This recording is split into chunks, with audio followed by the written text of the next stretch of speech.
বিসমিল্লাহির রহমানির রহিম। মহিলা বিষয়ক অধিদপ্তর ও জাতীয় মহিলা 8ই মার্চ আমেরিকার 1857 সালে আমেরিকার নিউ শহরের মতো আন্তর্জাতিক নারী দিবসে এবছরের প্রতিপাদ্য বিষয় হলো আজকের এই ক্ষমতায়ন, আত্মবিশ্বাস ও সামাজিক ন্যায় বিচার নিশ্চিত করা, যা উন্নয়নের মূল চাবি। মনে রাখতে হবে, আন্তর্জাতিক নারী দিবস কেবল একটি দিনের উৎসব নয়, পরিবার ও সমাজে অবদান রেখে যাচ্ছেন।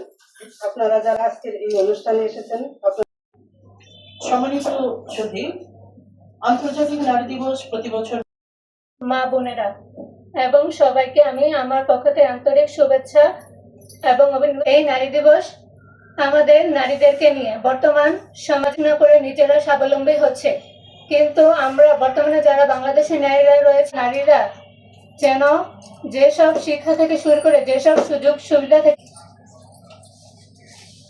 ধন্যবাদ জানাচ্ছি রাত্রি আক্তারকে।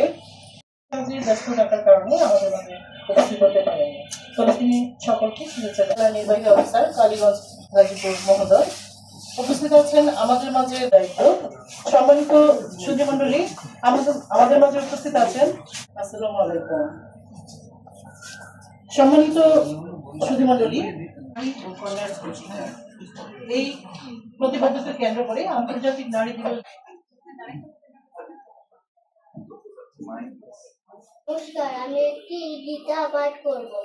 ওম নমো নারী ভগবতী ভারত, হে কৃষ্ণ করুণা সিন্ধু দীনবন্ধু বন্ধু জগৎ।